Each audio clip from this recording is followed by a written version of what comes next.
Салам достор, силер менен кайрадан элдин сыймыгы. Мен бул сабакта сандардын бөлүнүүчүлүк касиетин үйрөткөнгө аракет кылам.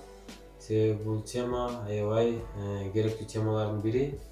Жөн гана ортодо эмес, башка өзүбүздүн жашообузда дагы аябай керектүү темалардын бири болуп эсептелет. Ошондуктан мен бул теманы эң биринчи өтөйлөп чечтим.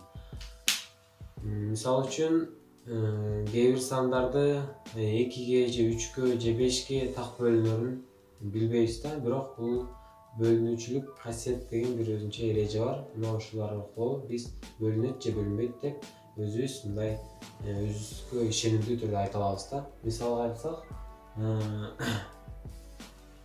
36 2ге так бөлүнөбү деген суроо келип калышы мүмкүн. Же болбосо 4256 8ге так бөлүнөбү же калдык болуп калабы деген сыяктуу суроолор келип калышы мүмкүн да.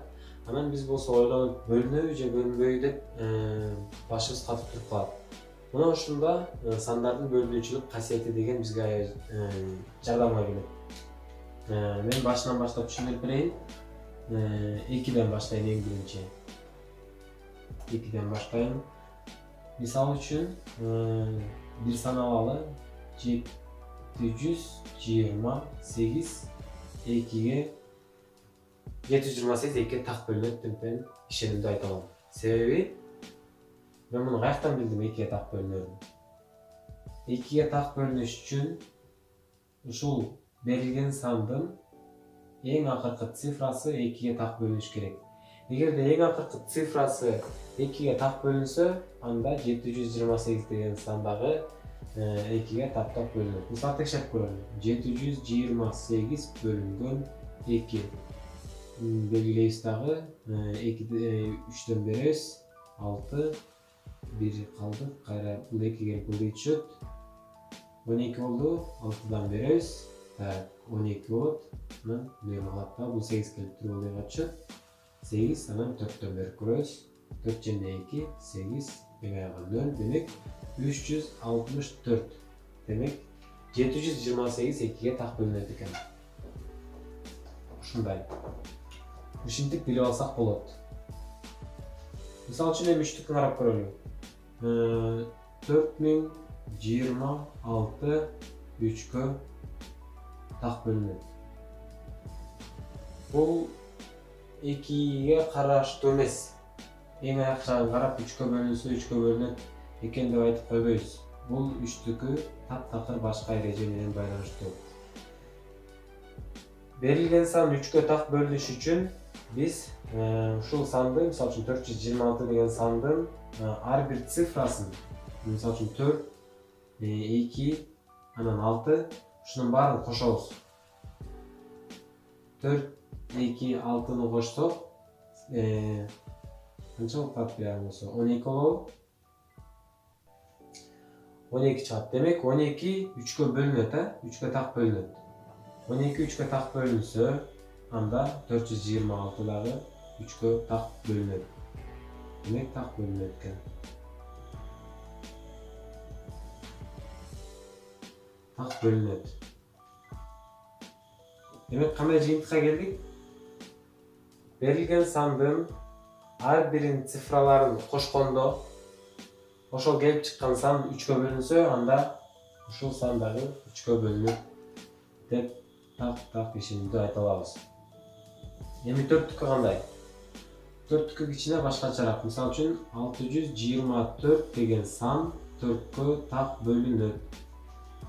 Себеби 4кө так бөлүнүш үчүн берилген ушул сандын акыркы 2 цифрасын карайбыз. Эгерде акыркы 2 цифрасы 4кө так бөлүнсө, анда баары бир тең 4кө так бөлүнөт. Мен так бөлүнөт дегенди анан б деп коеюн. Кыскартып. Эми 5тикке кандай? 5тикке эң оңой. 5тен өткөн оңой нерсе жок болуш керек. Мисалы үчүн 650 дейин. 650 5ке так бөлүнөт. Себеби акыркы цифрасын карайбыз. Эгерде акыркы цифрасы 0 же болбосо 5 болуп калса, анда экөө тең 5ке таптак бөлүнөт. Так бөлүнөт. Демек 5тикке кетти. Бул 2'ник oldu, 3'lük oldu, 4'lük oldu, 5'lik oldu, 5'lik oldu. Endi 6'nыкын карайлы. 6'ныкы дагы кичине башкачараак. Азыр мына өчүрүп коеюн. Кааласаңар жаза алгыла, паузага коюп туруп. Мен улантам.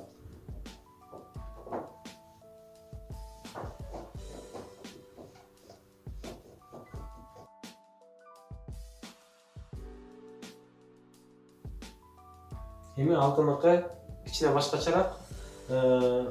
6'га ушул берилген сан 6'га так бөлүнүшү үчүн бул сан 3'кө дагы 2'ге дагы так бөлүнүш керек. Негизи 6 деген сан өзү 3 көбөйтүлгөн 2. 3 көбөйтүлгөн 2 деген сан бул. Демек ушул сан 3'кө дагы 2'ге дагы так бөлүнсө, анда ал сан 6'га дагы так бөлүнөт.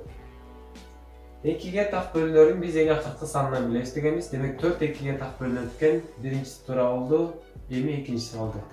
Эгер 3 ушул сан так бөлүнсө, анда 6'га бөлүнөт. Демек баарын кошуп көрөбүз.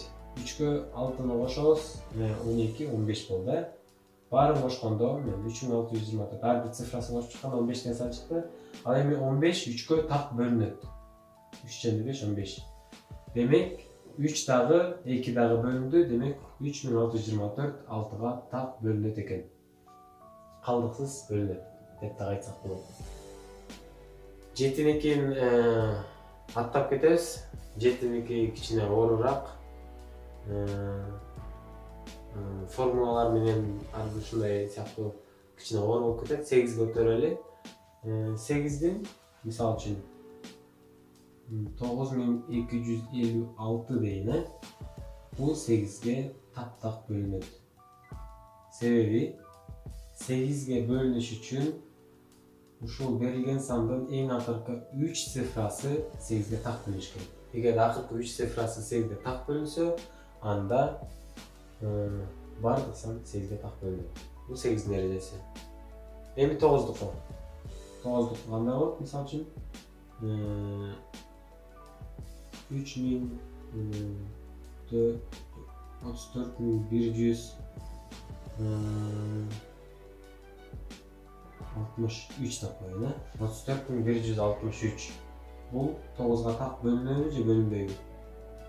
Силер пауза коюп чыгарып көргүлө, же болбосо алдын ала жолун айтып көрсөңөр, мен бияктан чыгарып берейин. Мен так бөлүнөт деп айтам. Себеби 9 деген 3 көбөйтүү 3 деген сөз. 3 көбөйтүү 3. Демек, бул кичине 6'га байланыштуу болуп атат. Демек, ушул сандын суммасынын бардыгы тең 3'кө бөлүнүш керек. Демек, 3'тү кошобуз 4'кө, анан кайра 1'ге кошобуз, 1'ге кошобуз, анан 12 болду, 15, анан 18 чыгат экен. Демек, 18. Эгерде 18 деген сан 9'га бөлүнсө деп деле койсок болот. Мисалы үчүн, берилген сандын бардыгынын суммасы, ушул цифралардын суммасы 9'га бөлүнсө, анда ал таптак 9'га бөлүнөт. 18 деген 9'га бөлүнөт да. Демек, анда бардыгы тең 9'га бөлүнөт. Эми 10'дукун карап көрөлү. Мисалы үчүн 410 алайын. Бөлүнгөн 10. Эгерде берилген сандын акыркы цифрасы 0 менен аяктап калса, анда ал сан 10'го так бөлүнөт. Мына биз эми бул сабактан кийин кайсы сандарга так бөлүнөрүн же так бөлүнбөсүн билип алдык. Бул биздин кийинки көнүгүүлөрүбүзгө аябай чоң жардамын тийгизет. Же болбосо ушу жашообузда эле кээ бир жерлерден чоң жардамын тийгизет деп айта алам. Силер менен Эрдин Сыймок болду. Каналга жазылгыла, лайк баскыла жана досторуңар менен бөлүшкүлө. Кийинки сабактан көрүшкөнчө